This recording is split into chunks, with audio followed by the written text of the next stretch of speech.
everyone, I'm Victoria, and today I'd like to give you my review of A Darker Shade of Magic by V.E. Schwab.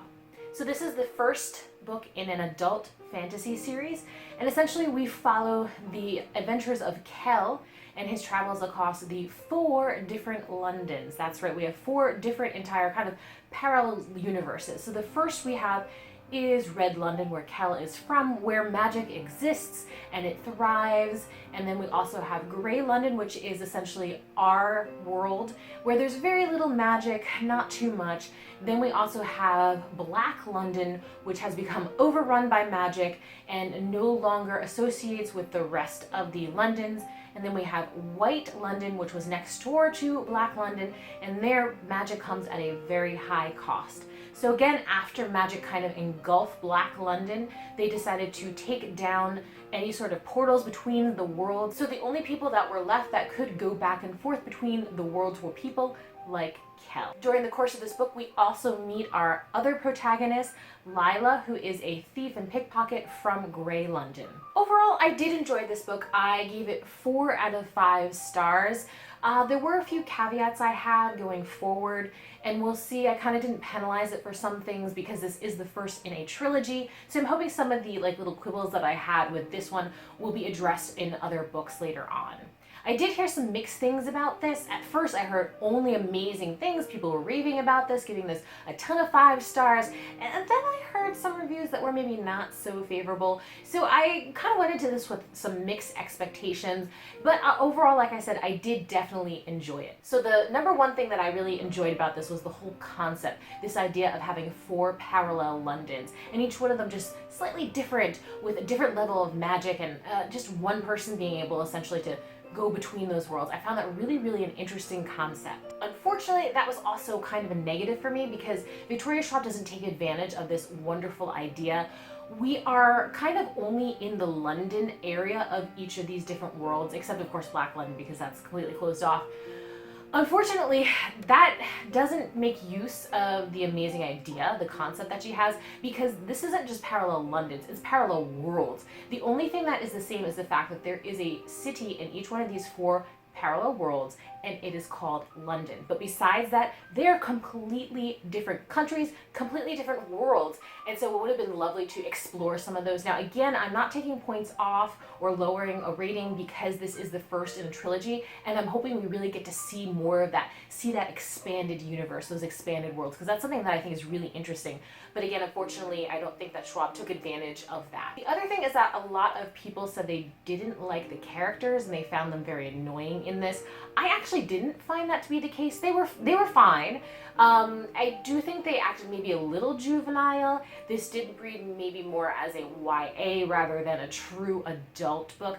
But in general, I didn't have an issue with them. What I did have an issue was with the lack of backstory and character development. So again, Lila didn't annoy me, but we get nothing of her backstory. There's maybe one line about her father trying to sell her to a man, I believe.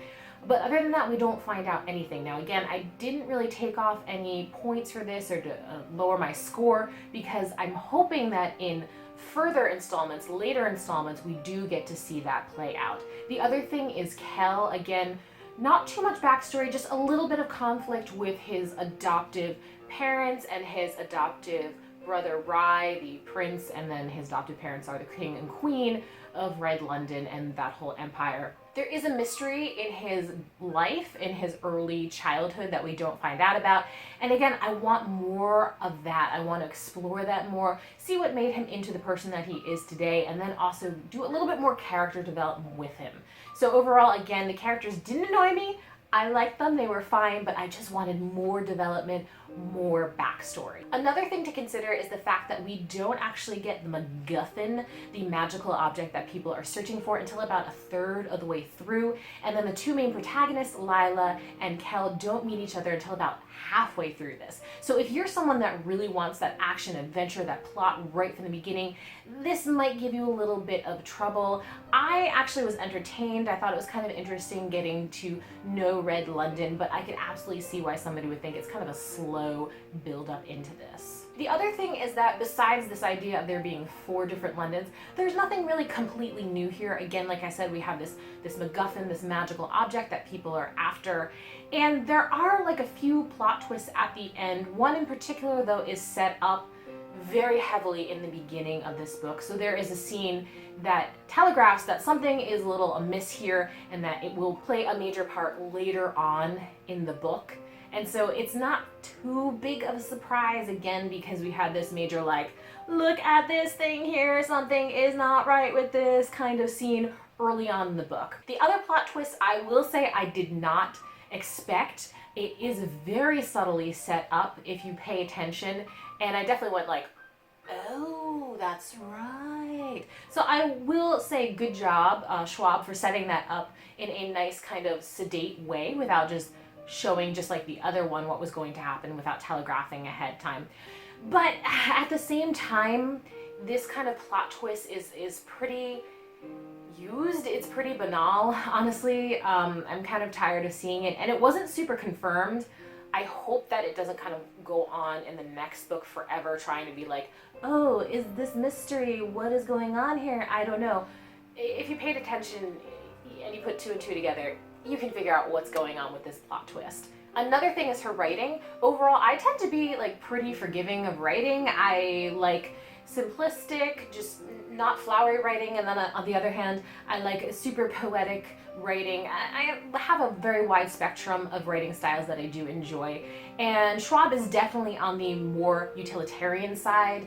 That doesn't mean that it's bad. It's just not super descriptive, super flowery. There were no passages that I want to highlight and quote later on, but she does a great job of clearly expressing what is going on. So it definitely doesn't detract from it, but it didn't add to my rating of her book. Overall, this was a solid start to a trilogy. There were some deficiencies that I'm hoping will be addressed in later installments in this, but again, like I said, not as bad as I thought it was going to be. Overall, really fun, and I'm looking forward to seeing where she moves on with the second one, especially since the plot of this kind of was self-contained and you really could read this as a standalone novel. Again, I gave it 4 out of 5 and will be continuing on with this series. If you haven't already, please subscribe. Thanks again for watching, and I'll see you next time. Bye!